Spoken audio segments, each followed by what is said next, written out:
She like me, she might be what I need. She get spicy, won't taste test, come bite me, yeah. I'm icy, way too icy. I get paid. What up, my people? My name is Adam Flores, owner of Next Level Barbershop. We are here in Orange, California with the owner of 5050 Lounge Barbershop, Tommy Marciano. What's up, brother? What's up, man? How's it going? All right, man. I'm going to get blessed by the man himself and learn about the history of his barbershop. You're watching Barber Cultura. Let's do it.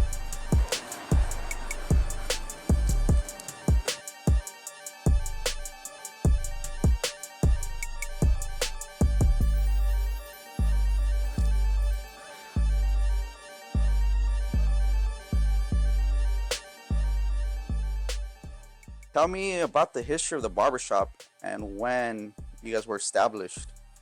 So we established the shop in 2010. So it's about, what, 14 years now? Basically, me and my partner Abel, we came out of Real Barbers College out in Anaheim. And we just graduated right around the same time and started looking for a shop. And it just so happens to be the city of Orange. This shop popped up. We came down and talked to the previous owner. Things worked out well, and here we are, man. The name of the barbershop is 5050 Lounge Barbershop. 5050 Can you give me some history about that, or why you guys named it 5050? Okay, so we originally, the name was going to be the Lounge Barbershop. Okay. You know, kind of wanted a place where people can come, hang out, not just get a haircut, but maybe, you know, hang out, watching sports, watch TV, shoot the breeze, maybe, you know, meet up with some other local guys and just kind of hang out. So we liked the name, but we started thinking about the name, and I said, you know what, it kind of sounds like a bar, you know, like kind of a... The lounge, yeah, just the lounge like to bar drink. type, right? So you know, we need something a little more flashy, a little more catchy. And right around that same time, I remember Jay-Z opened up a club called the 4040 Club.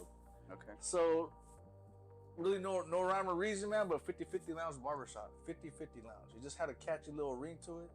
We kind of left it at that, 5050 Lounge Barbershop. So we kept the lounge and then kind of added the 5050 just to kind of give it a little spice to it. And sure enough, man, we're known around here as the 5050.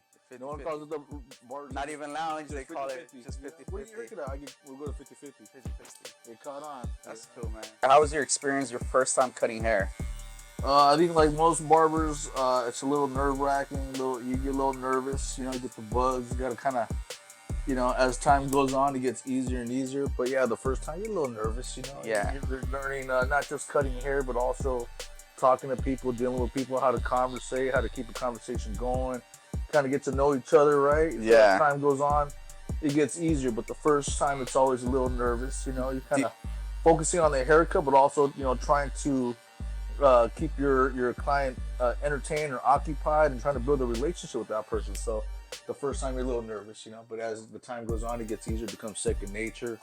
Don't even think about it now. You just, what's up, brother? How you doing, man? Yeah. What's up? How you been? The kids good? Like, you know, so it gets easier as time goes on. But then you become more natural at it. And also your clientele becomes your friend, and it's just like you're talking to an old buddy of yours, you know what I mean? Do you remember your very first haircut, like your friend or family member that you cut? My first haircut was a flat top, right? Guy comes in, he's like, yeah, I got a job interview. I want to get a haircut. I'm like, what are you trying to get? A flat top. I'm like, okay.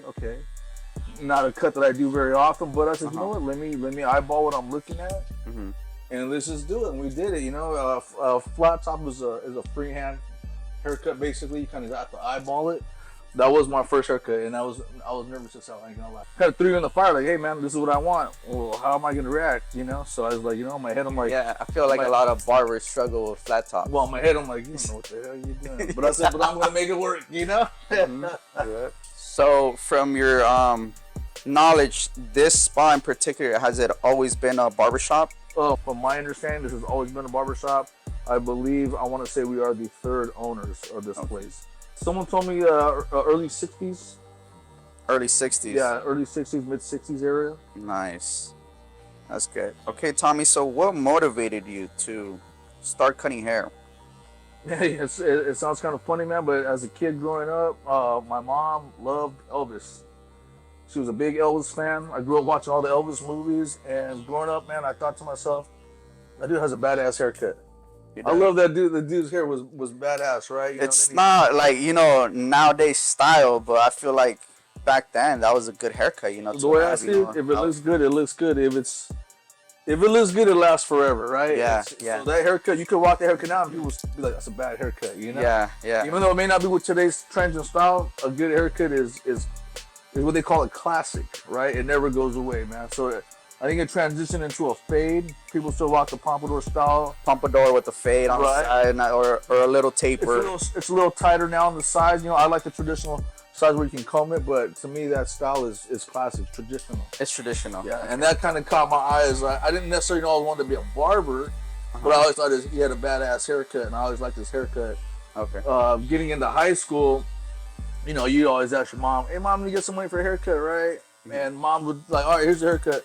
Next week you want a haircut again?" Mom's like, "No, you're not getting another haircut till the end of the month or whatever." Right? So I kind of like, you know, you're in high school, you want to stay fresh, so I started cutting hair on the side and not really knowing exactly how to do it, but like having the confidence to like, you know what, I'll try it. You know, back in the days, I mean, I grew up in the '90s. I mean, you know, we buzzed our heads, so if it didn't work out, plan B, shave it off, right? Yep. And then, you know, it got a little better. So now it was a 0 with the skin fade. And then we turned to a half or a 1 with the skin fade. Yeah. Like I said, worst case scenario, it doesn't work out.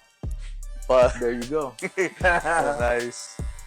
Tell me about your worst experience cutting hair. My worst experience. Yeah. Do you have any like bad experiences cutting hair? You know, and you've been cutting hair for, you know, probably like 50 years or so.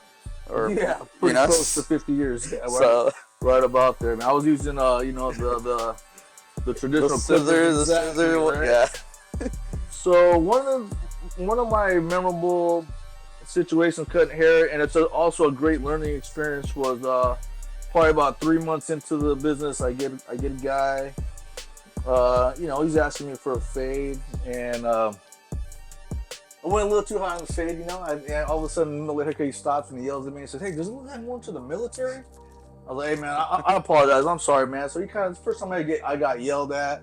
In my head, I'm thinking to myself, like, man, dude, like, I hate this dude, man. But, you know, business-wise, professional, right? Yeah. So I said, "Sir, this is what I said, it's a learning experience. There's always a better way to handle a situation, de-escalate the situation, and also still serve the client, right?" So I said, "Look, sir," I go, "Yeah, I apologize. I went a little too high on the fade. If you give me a chance, I could probably make it look better, right?" So what I did was, you know, he got like a 1 fade kind of high. I said, I skin tapered the bottom, skin tapered the back of the neck, and then lined him up really well. And he says, "You know what, man, it looks good." It looks good. Wasn't exactly what he wanted, but I think the benefit of that situation is that we learn how to, I can help you, help me. Get by. Yeah. Gotcha. Right. Like, well, what's the best we can make out of this? You know, what's done is done. What's done is done. So like, let's make it better. But at least I think what was more impressive was that maybe he was more happier that, hey, let me try to help you fix it. Tell me something in the barbershop that it's really meaningful to you. Oh, okay. Yeah, so I have this old station. Okay. That we've had that, you know, I still use it. We keep it. It keeps you humble. I mean, it's one of the first stations that we use here that we kept after remodeling the whole place. We kept it during the remodeling stage. Me and Abel basically cut out of that station. So it's kind of a good reminder of like, hey, this is where you started, you know? Right. And I remember, you know, when we first opened the business, me and him, I had the top drawer, he had the bottom drawer, and we cut side to side, back to back like this, you know? And, yeah. And so that's kind of a reminder of kind of like where we came from. Like where you guys came from. Exactly. Like that. Never forget how it all started. And, right. You know, it gives you appreciation of where we're going and where we ended up at and where it's continuing to keep going. Yeah. Right. And you guys keep growing, man, you know? A lot of plan. Everybody knows 5050 Lounge Barbershop in Orange County, you know, so high school. Now they got kids. We're cutting their kids here. I mean, honestly, the time flies, but you know, you have a good time along the way, and you meet a lot of good people, and just build a good relationship, and hopefully, you know, like I said, we've always wanted to be a family shop, you know, so where you can bring your kids, and hopefully. Maybe they'll bring their kids one day. Who knows, right? Well, think about 14 years, man. That's like since newborn all the way to high school. At least a freshman. You know, so I'm sure you guys saw a lot of babies, you know, and then you guys saw them grow up and stuff like that. That's right. That's pretty dope. I've noticed that you guys have a mural in the front. Yes. So can you tell me a little bit more about the mirror in the front and why you guys picked that design? Okay, so that mirror on the front is the mirror of the old World War II airplane. It's a good story, man. So, you know, when I was a little kid in Japan, you know, America was bombing the shit out of us, all right? You know, and I look up in the sky, I'm like, damn it, we're getting bombed. I said, you know what? That's America right there, you know? I'm just kidding. What we did was we like to kind of keep, we wanted that old traditional style shop, right? So, you know, World War II, just kind of had that nostalgic feeling, you know, and it's an eye catcher. People look at it and just kind of keep that tradition, right? Things are gonna change, they're gonna evolve. Barbing's gonna change. New people are, you know, new generation of kids coming in. So that is kind of a reminder of like, hey, this is a traditional skill. This is a traditional job that's been around for a long time. Kind of like never forget where that started from. Right, you know? right. So I also noticed your shop, you know, it looks pretty like old school, you know, like it has that old school touch, you know. You know, the different chairs, you know, they are like old school chairs, you know, different colors, you know, a lot of wood. What made you, you know, design this? You know, like how did it like end up looking like this? So growing up, I remember, you know, my dad taking me to the barbershop, and I always remembered there's always a couple old guys, a lot of wood, a lot of dark wood. One thing that I always remembered was the walls. There's always something on the walls to look at. Didn't even pertain to barbering, just like an eclectic collection. So, you know, for me, I always remember going to barbershops and always looking at the walls. And man, the walls always had stuff to look at, either whether it be like old school pinup chicks or like skateboards or just like random pictures of nothing really, right? And maybe something from the barber's childhood that he kept. So I always remember, like, you know, sometimes you go in the barbershop, it was all walk-ins back in the time, so you sit down, wait your turn. I look up at the walls, there's always something to look at, right? So I like that style, that it was more like, it was a little bit of an unorganized, but yet just a good collection of things to like entertain you while you're waiting, right? Right. So that's kind of the things that I remember as a barbershop was, you know, a couple of old guys, which I'm one. And then, you know, the hardwood floors, the darker wood, natural wood colors, and then just looking at the walls and just seeing random pictures. As a kid, I looking at the naked pinup chicks, but you know, in this day and age, I'm just trying to keep it family, you know? Yeah. All right, Tommy, so what's a quote you live by? You know what? One thing I live by is trust God. Trusting God. It just kind of helps me with my daily grind every day. Gives me comfort in knowing that, you know, things will work out for me. It'll work out better in the end if I rely on my faith, you know, and trust, and knowing that whatever happens to me maybe is meant to be for me. And if things don't happen for me, it wasn't meant for me either. So right. I do live by that daily. Trusting God. Yeah, that's it. I mean, it's simple as that. You know, it makes it pretty easy. Yeah. All right. If you could give some advice to the new generation of barbers, what would be your advice? What I would give for the younger generation, you know what I see with the young generation barbers, man, I see a lot of gifted, talented barbers, man. The bar has been set very high. These guys are doing a great job. The future barbering looks really bright, man. I mean, the skill level I've seen is just like tattooing, man. It's on another level, you know. What I would advice I'll give for the young barbers, you know, ask God for wisdom and guidance. You know what I mean? It'll give you longevity in the business. And also the reason why I say that too, because maybe God has another plan. Maybe He wants you to be more than a barber, you know, a barbershop owner. Yeah. So I asked for wisdom, guys, and then I would ask for that, and also to be humble. You know where you came from, know where you started. For owners, business shop owners, know where these kids are coming from. Give them an opportunity, give them a chance, because we all started somewhere, you know. Right. Relationship with your clientele, that's most important. I feel like it's really important. Yes. You know. I feel like we had this conversation before, and you told me that 80%, right? Yeah. It's relationships. 20%. 20% barbering is 20% skill, 80% personality. You know what I mean? What am I going to do different that the barber down the street's going to do? Because I guarantee he's probably just as good as a barber as you are. But what can I do to make you feel a special bond with me, or a relationship with me, or also just being able to listen to your clientele, basically listening to them. You may be their best friend, or they may confide in you things that they don't even confide to their they're a friend because they see you probably more often than they see their buddies. You know what I mean? So Right. that also just to have an ear to listen. One thing I would suggest with the younger generation of barbers, like, you know what, your older clientele, listen, learn from them, right? Your guys our age, you build a bond, build a friendship, build camaraderie. The young kids, teach them. You know what I mean? So everybody has a purpose, and everybody has something that you could learn from. You know? Right. I remember you telling me a story about one of your clients, and you know, rest in peace, he passed away, and it was a really, you know, long relationship you had with him. Can you tell me something, you know, about the story? So that particular client sticks in my mind because, you know, Art was an older man. He had cancer. He was telling me he was battling with cancer. I've been cutting him for years before he got cancer. And I remember he told me he got cancer. Everything was good, right? And I remember he would tell me, yeah, I'm going on a trip to Kentucky. He would visit his brother in Kentucky. They would go to these whiskey museums, right? And he comes back, goes, yeah, I went to, my cancer's good. I'm back. I'm back to normal. The cancer's gone. Okay, cool, man. So, you know, a couple months go by. I don't see Art for a little bit. And one day this man walks in, you know, older gentleman walks in. He says, hey, I'm looking for Tommy. I said, yeah, I'm Tommy.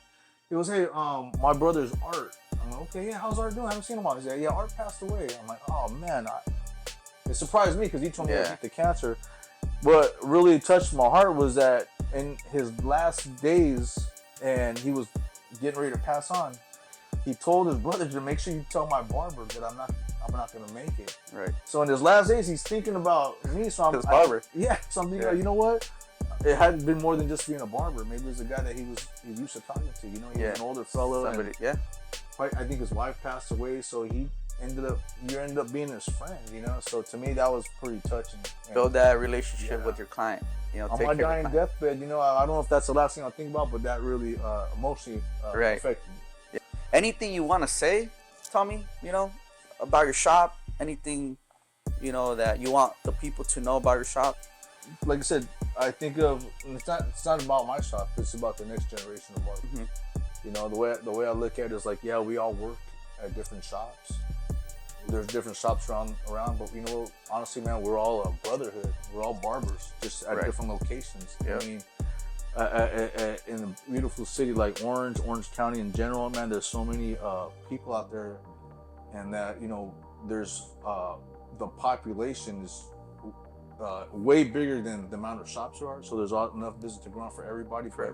I would like to think of us as like not individual shops, just barbers in different locations, doing the same thing, taking care of their city. Yeah, it is a brotherhood. So what like me, I always push just building a relationship with your clients, you know, and basically that's it, man. It's a brother. You know, like even here in the shop, I'm nobody's boss.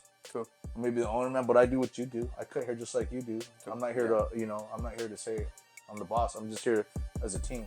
So let's just be a team, and I feel like it's not corporate. You know, it's a whole different ballgame. Yeah, a boss sits up here and watches you work. I'm doing what you do. I do what you do. You know? And your skills may be better than my skills. So I've seen, you know, like the workers being better than the owners. You know, in many shops, and not necessarily is a bad thing, man. It's just like we all have different styles. Well, I think that type of when you compare, there's no comparison. Like we're all barbers. Doing the same thing, right? We're all artists. It's a brotherhood. You know what I mean? I've also noticed a bat that you guys have signed. Oh yeah. I don't know, where is it? Yeah, I got on my station. That's a buddy of mine, Brandon Barnes. Shout out to Brandon Barnes. Okay. Yeah, ex baseball player. He signed retired. He's retired. He's a local kid from Catella High School, I believe. When I met him, he played for the Astros. And then I think he went to the Rockies, and I think he retired with the Twins. Shout out to Brandon Barnes. He's in Idaho. But shout out. Very cool customer, man. You know, and what I liked about Brandon was like, you know, I don't know a lot of Major League Baseball stars, but the dude was like a cool, regular, humble dude, man. Yeah, like, you know, you would never know. He was a really cool guy. I just want to say thank you, Tommy, for this interview and letting us be here, you know, and learning about the history. You've always been one of my favorite dudes, man. Thank you, Tommy. I admire, admire the hustle. He's one of the most hustling barbers I know. As a young barber, a young man in general, I always seen his passion. I seen his competitiveness, I've also seen his hustle and his work ethic. And this guy, much respect to you, and best of luck with Next Level Barbershop. And you guys will do well, dude. Thank you, Tommy. Appreciate you, man. I got you, brother. She like me, she might be what I need.